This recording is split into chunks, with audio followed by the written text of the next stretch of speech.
على رسوله الكريم أما بعد فأعوذ بالله من الشيطان الرجيم بسم الله الرحمن الرحيم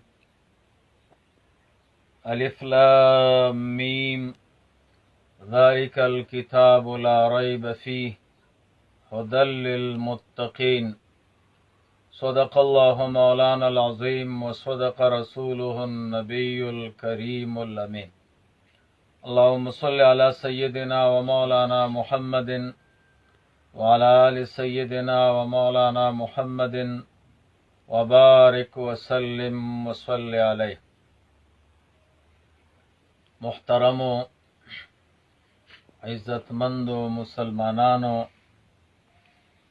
بیا خاص کر د اهل سنت والجماعت سره تعلق لرونکو عوامو مسلمانانو، علماو، طلباو، نیکانو، نن یو مسله را پیښه شوې ده. د هغې مسلې متعلق درته لږ وضاحت کوم چې ستاسو په ذهنونو کې نورې خبرې ونه غورځېږي. محترمو، زمونږ او ستاسو د وطن حالات انتهایی نازک دي او سخت مشکلاتو سره افغانان مخامخ دي.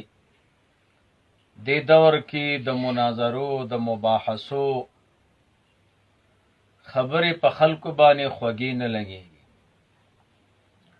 زه به انشاءالله العزیز که عمر بقا وکړه دې موضوع باندې تاسو سره خبرې کوم، خو د دې نن بحث متعلق درته وایم هسې نه ستاسو ذهن کې دا راځي چې مظهري صاحب یو شري سړی دی او دې وخت کې هم دی مناظرې او مباحثې خلکو سره کوي. دا وخت خو د دې نه دی، د اکثرو ملګرو هم دغه رایه ده. محترمو، چې کله سړی حقیقت نه خبر شي بیا به انشاءالله العزیز ذهن کې دا خبرې نه راځي. زما یو ملګری دی، یو شاګرد مې دی، د هغه نوم احمد دی. دا احمد ما ته راغی روژه کې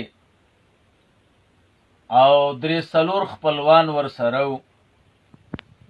راته وی چې زمونږ د دې ملګري یوه لور وه، چاته په نکاح ورکړې وه. هغه سړي نیشي او چرسونه وغیره څکل، کور کې لانجې مانجې راځي. د دې په کور کې هم جنګ راغی. په هغه جنګ کې خپلې ښځې ته 3 طلاقه ورکړم. د 3 طلاقو نه پس هغه مور او پلار او وروڼو د دې سړي دا ښځه بوتله خپل کور ته. په هغې باندې 3 کاله تیر شو. 3 کاله بعد دغه سړی چې چا طلاق ورکړي و هغه ګرځېده په دې علماو باندې چې د حل لاره پیدا کړي. هغه وخت کې هم ګرځېدلی او کم وخت کې چې طلاق ورکړي و علماو ټولو ورته ویلي و چې ښځه د طلاقه ده او دا د حل لاره نه لري بغیر د هغه معروفې لارې نه. خو 3 کاله بعد هم کوشش وکړه، نو په دې روژه کې یو سړی پیدا که په ښار کې.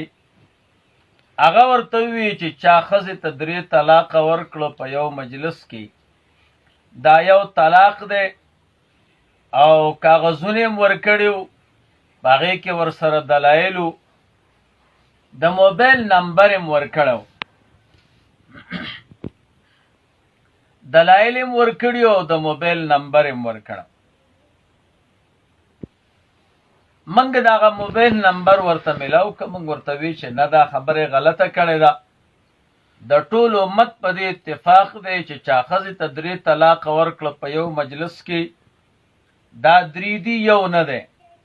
بغیر د 3 ډلو نه یو ته قادیانان وایي، دویم ته شیعګان وایي، دریم ته وابیان او غیر مقلدین وایي.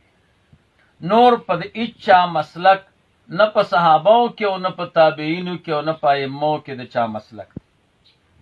هغه مولوي صاحب د ښار ته چې کابل ښار کې اوسېدو، ما یې نمبر میلو که د هغه نمبر کار نه کو، بیا مې دا ملګري ور ولېږل هغه جومات ته. جومات کې نه و چې پوښتنه یې وکړه، وی هغه ترکیې ته تللی دی، کیدای شي اوس به د ترکیې نه موړېدلی.